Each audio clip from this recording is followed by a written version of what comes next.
Hello. Today you will find two incredible stories about cheating with bosses. Watch to the end, they will be the most interesting. Happy viewing. First story, I sleep with married women. I never had any problems with the opposite sex. Girls have always paid more attention to me. I take care of myself. Nature gave me a pleasant appearance. I am not stupid and witty. I earn good money. For many women an excellent candidate for a husband, as they constantly tell me openly. But to create a family with any of them, I am not interested. I have one weakness. I prefer to sleep with married women. I can also sleep with girls who have been dating their boyfriends for a long time, especially if they are getting ready to get married soon, but married ones are still better. My first experience with a married woman was 5 years ago when I slept with a co-worker's wife right at a corporate party. And I really liked it, the feeling of forbidden fruit, extreme, and wild release of adrenaline. The fact that someone else's woman chose you over her husband is very pleasing to the ego and raises self-esteem. And I decided to do it again, to see if sex with a married woman is always so awesome, or if I just happened to find an insatiable, ravenous lady who wasn't getting the attention she deserved from her husband. Since the company I worked for was big, and I was about to quit soon, out of sporting interests, I decided to carefully seduce a couple of women who definitely had husbands or long-term serious relationships. And it worked out great for me. The hunting process is very arousing and exciting. The victims of the hunt are also thrilled to be hunted, even though they try to pretend that they are against and that they are different. I loved walking the edge, playing spies, and living in an atmosphere of half a hint. And the fact that I was more desirable than their husbands, that they were willing to risk a lot to have sex with me, was indescribably thrilling. It was an unforgettable experience. After my first 2 victories, I decided to raise the bar and sleep with the wife of my immediate superior. Just a week of hints, winks, and light flirting, and she was already at my house. In bed, I did whatever I wanted with her. I even wanted to find a limit to what she would not let me do to her. But there was no limit. What I liked most was not the sex itself, orthogenic, no doubt, but the realization that I had the wife of my arrogant boss who considers himself more successful than me, but whose wife thinks otherwise. When I called her a cab, she confessed that it was the best sex of her life, and that she planned to do it again. And we did it again, more than once. There were many experiments in bed.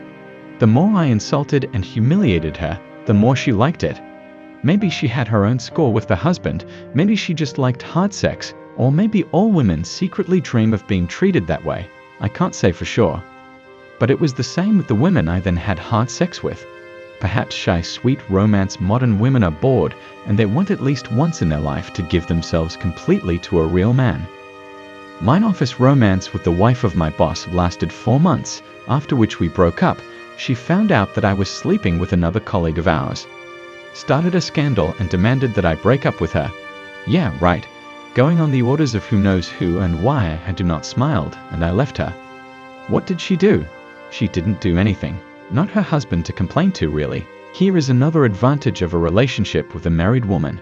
Such a relationship is easy to terminate at the moment when it benefits you, avoiding unnecessary scenes and tantrums.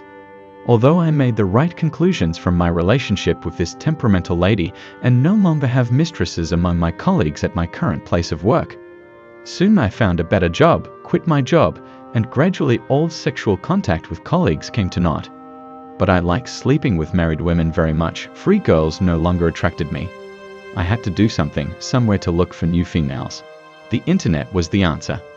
At first I tried to look for mistresses on dating sites, but there were few adequate. But it was easy to run into professionals who loved money but not sex. Social networks are another matter. Bored housewives are a dime a dozen there, you just need to know how to look for them. At first I did not know how, but I quickly learned how. When you do what you love, you don't notice obstacles, you only see opportunities. I soon noticed that I liked sex in a woman's home, especially in the bed where they slept with their husband. Strangely enough, this is taboo for many women. That is, you can do whatever you want in bed with her, but not in the marital bed. The more interesting it was to overcome their resistance. It takes time, but everyone agrees, you just have to find the right arguments. So you go to her and her husband's apartment, undress her, put the slut on their bed. Anyone who has not experienced this will not understand what a rush it is, how much adrenaline and endorphins you get. After this experience, ordinary sex with a typical girl who wants to get married is boring and unbearable. Sometimes I wish the husband of one of my mistresses would catch us hot. I want to see how they will get out of it, how they will make up excuses for themselves and hang the responsibility for their lust on their husband's horns. After reading women's confessions of adultery here, I wonder how many cuckolds there are who'd forgive their wives and girlfriends, giving in to their false remorse, promises, and entreaties. To forgive adultery is not strength, not an indication of love, and not nobility as cuckolded women try to portray it. It is cowardice and failure of a man, and there is no other name for it, no matter how hard you try. I want to make it clear that I do not consider myself a good man or a role model. My sexual preferences are probably an aberration and unacceptable to most people. I am not encouraging anyone to be like me. I am not proud of my behavior, and I am not bragging. I just wanted to speak out and show you why cheating can't be forgiven, no matter what the lady who was caught in bed with another man said to justify it. Second story. The relationship with my husband's boss. My husband and I had known each other for many years. My husband, my boyfriend at the time, had been a graduate student abroad for several years, and I had been waiting for him at home. We met on vacations. I sometimes suspected that he might have girlfriends there, but the more I got to know him, the less I doubted him. He was soaring in the clouds, in science, and no one he needed. Nobody but me.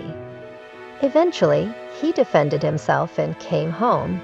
He didn't want to live apart anymore. Found a job, started living together, and were going to formalize a relationship.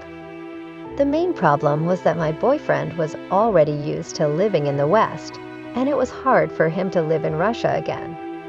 In addition, he wanted to do science, as he was used to, and in our country, it is now difficult. So he began to look for work abroad, in science, in his field. I was not particularly happy about this.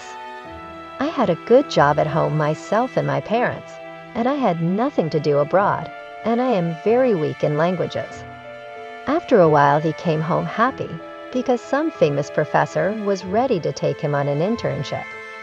This professor is Russian himself, but he has lived in another country since his youth, has made a career there, and he is almost the best in the world in his field. I did not like this story at first, but my beloved was delighted with the honor bestowed upon him. He said that fate was giving him a chance to work with a big man and start his career, and that he should not miss this chance. With a heavy heart, I agreed to go to another country because I did not want to deprive my future husband of this chance. I knew that if he didn't go because of me, he would always regret that opportunity, and he would never forgive me. We got married quickly, so I could get my spouse visa. We were going to the registry office anyway, but now we were too hasty. The wedding was crushed, but happy. Soon we got our visas, I quit my job, and we left. I liked the new country, although there was a slight culture shock. But what I did not like was my husband's new boss. He irritated me back in Russia, when my husband barked out all the years with his genius and achievements, listing them day and night. The reality for me turned out to be even worse. A handsome, pampered, narcissistic autocrat, arrogant and self-righteous. He was also a womanizer.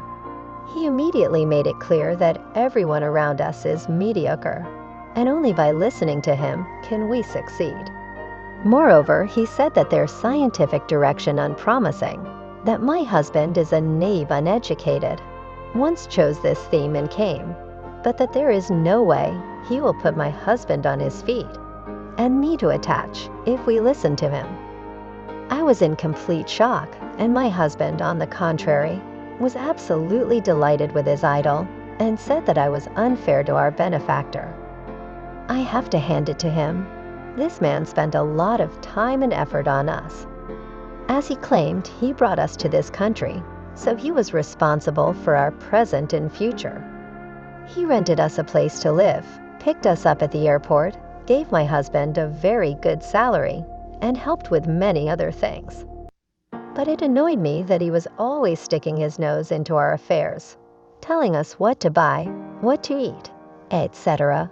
My husband objected to me that the professor was only giving the right advice. This was indeed true. His advice was optimal. When we listened, everything turned out okay. When we neglected, we corrected our own mistakes later. And he was right. But I was annoyed by his eternal correctness and righteousness. My husband was away at work for days and nights. His work did not click, and all the time his boss was commenting on his failures. Very politely, but in a very offensive manner. And the husband endured, worried, and tried to make amends. When the professor started waking my husband up at night and early in the morning to give him more instructions, I just hated the man.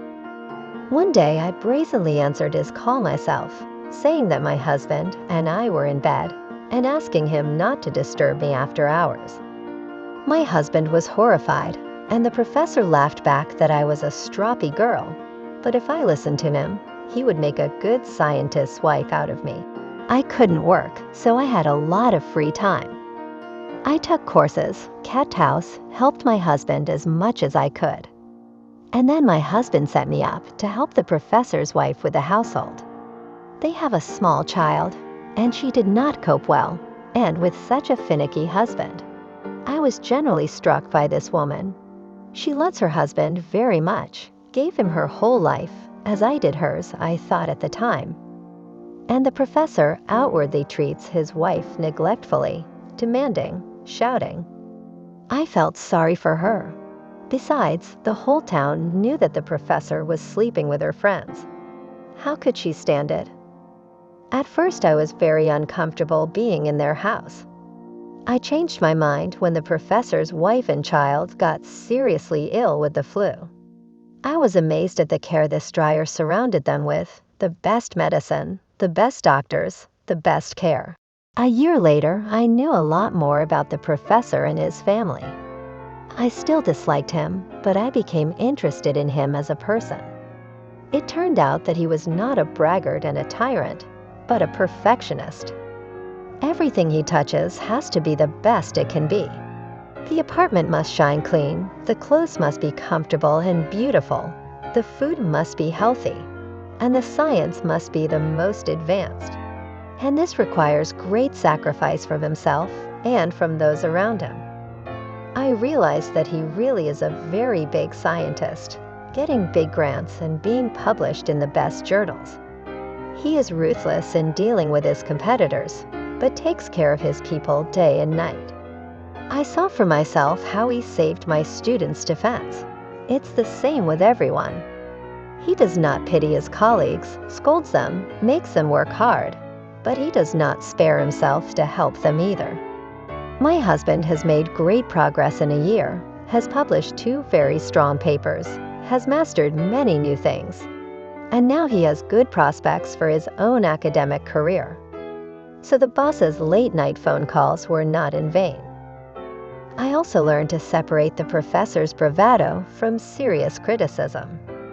I realized that he adores his work, but for some reason hides it behind a mask of cynicism. In fact, he is a very kind, responsible, responsive, and very talented person. Behind the facade of a boorish and brash boss, I discerned the cranky, insecure boy that he once was in reality. One day, the professor told me about his youth, about an unhappy love affair that had almost crippled his life and career. And I realized that cynicism and disdain for women was the protective reaction of a thin, and in its own way, unhappy man. And I fell in love. Others noticed it before I did. His wife once joked that I would be the next concubine, and I joked back, but I felt uncomfortable. He sensed something, too, and began openly courting me, perhaps to throw off suspicion.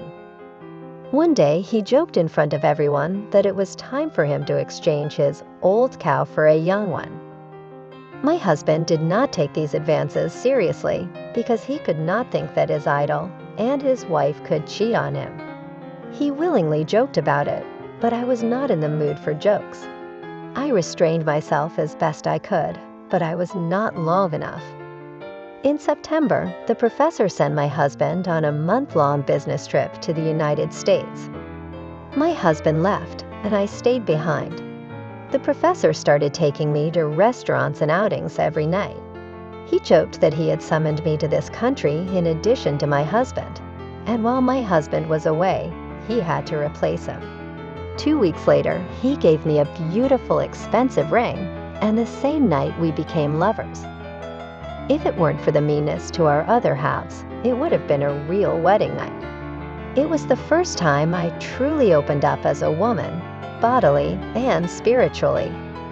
With him, I learned a lot that I hadn't known all my life. Of course, I feel remorse.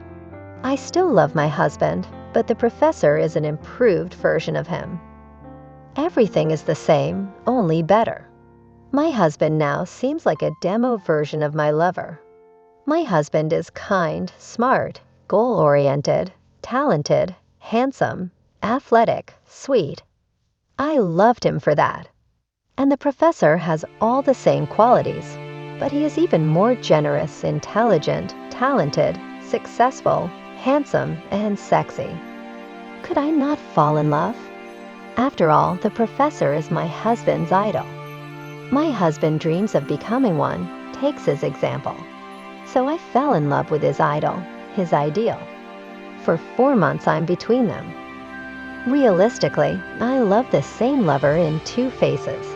It is mean, but there is no beautiful way out of this situation. I have pondered whether to leave my husband or break up with my lover and go home alone, but for a number of reasons, all of these exits are unacceptable. My husband doesn't have a clue about anything. He loves me as he used to, trusts me, and is idle like a god. It is all the more impossible to open his eyes to our relationship. It might break him morally. The professor is of the same opinion. He feels guilty about my husband. He is afraid that his protege will not bear the truth, and he insists that we keep our relationship a secret. Sooner or later, a decision has to be made. I had planned to wait until the summer when my husband's contract was up and decide how we were going to live our lives as circumstances dictated. But things turned out differently. My husband and I are now on vacation in Russia, and I realized that I was pregnant. No one knows about it yet, neither my parents nor my husband. But the decision whether to keep the baby or not has to be made right now. And I can't decide this on my own.